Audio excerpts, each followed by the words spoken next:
Bismillahirrahmanirrahim. Assalamualaikum warahmatullahi wabarakatuh. Perkenalkan, nama saya Boy Maulana dengan NIM 230211120. Prodi Ilmu Komunikasi Fakultas FISIP. Di sini saya ingin mengerjakan tugas dari Ibu Uun, yaitu merangkum bab 6 dari buku Manajemen Komunikasi dari Dr. Yusuf Zainal Abidin. Oke, untuk judulnya itu bab 6. Bab 6 yaitu pengarahan dan pengembangan komunikasi organisasi. Berbagai permasalahan tentang pengarahan dan pengembangan organisasi, termasuk di dalamnya cara menggerakkan para anggotanya untuk melaksanakan tugas dan kewajibannya, memotivasi para anggotanya, mengadakan komunikasi dalam organisasi, mengadakan perubahan dan pengembangan dalam organisasi, dan mengatasi segala konflik yang ada dalam organisasi. A. Konsep pengarahan atau pergerakan.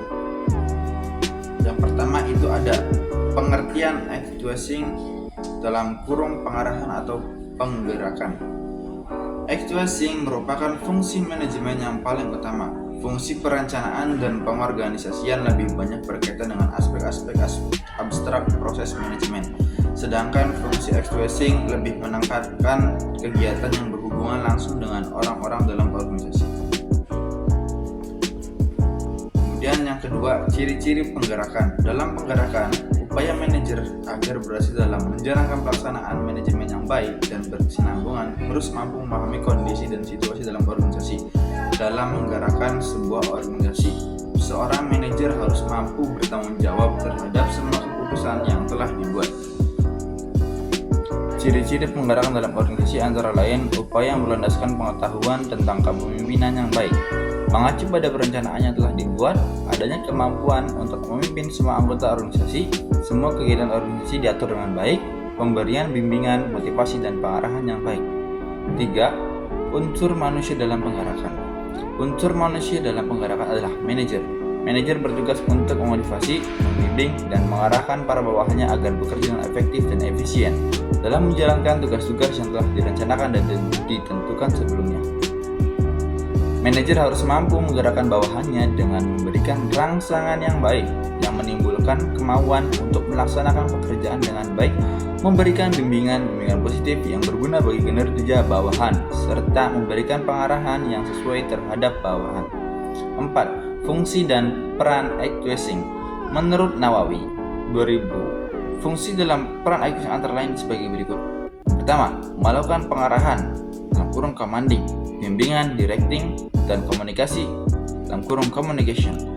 Pengarahan dan bimbingan merupakan kegiatan menciptakan, memelihara, menjaga atau mempertahankan dan memajukan organisasi melalui setiap personel baik secara struktural maupun fungsional agar langkah operasinya tidak keluar dari usaha mencapai tujuan organisasi. Penggerakan actuating merupakan upaya menjadi perencanaan menjadi kenyataan melalui berbagai pengarahan dan pemotivasian agar setiap karyawan dapat melaksanakan kegiatan secara optimal sesuai dengan peran, tugas, dan tanggung jawab masing-masing. Kemudian B. Konsep motivasi dalam organisasi. 1. Pengertian motivasi. Motivasi adalah dorongan kehendak yang menyebabkan seseorang melakukan perbuatan untuk mencapai tujuan tertentu.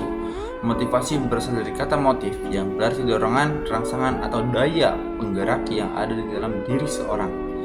Menurut Weiner tahun 90 yang dikutip Elliot et al. Tahun 2000, motivasi didefinisikan sebagai kondisi internal yang membangkitkan untuk bertindak, mendorong, mencapai tujuan tertentu, dan membuat tetap tertarik pada kegiatan tertentu.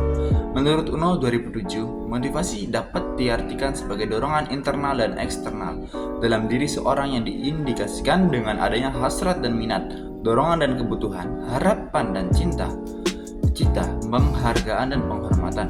Motivasi adalah suatu yang membuat seseorang bertindak. Sargent tahun 2004 menyatakan bahwa motivasi merupakan dampak dari interaksi seseorang dengan situasi yang dihadapinya.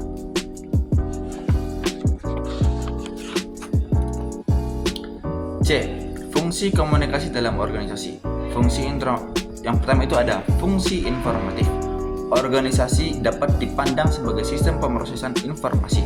Artinya seluruh anggota organisasi berharap untuk memperoleh informasi yang lebih banyak, lebih baik, dan tepat waktu. Informasi yang diperoleh memungkinkan setiap anggota organisasi dapat melaksanakan pekerjaannya. Informasi pada dasarnya dibutuhkan oleh semua orang yang mempunyai perbedaan kedudukan dalam suatu organisasi. Orang-orang yang tataran manajemen membutuhkan informasi untuk membuat suatu kebijakan organisasi ataupun mengatasi konflik yang terjadi dalam organisasi. D. Pengembangan model komunikasi. Model komunikasi merupakan hal penting yang harus dikuasai oleh komunikan dalam proses penyampaian informasi untuk layaknya. Model komunikasi memberikan manfaat kepada para komunikan agar tidak mengalami kesulitan informasi. Adapun model-model komunikasi antara lain sebagai berikut. Yang pertama itu ada model mathematical, Sheeran dan Wheeler. Yang kedua ada circular, Osgood dan Scrum. Yang ketiga ada model hierarchical dance. Yang keempat adalah model biologi komunikasi. Yang kelima model sosiologi komunikasi. Dan terakhir yang keenam itu adalah model teknologi komunikasi dan informasi.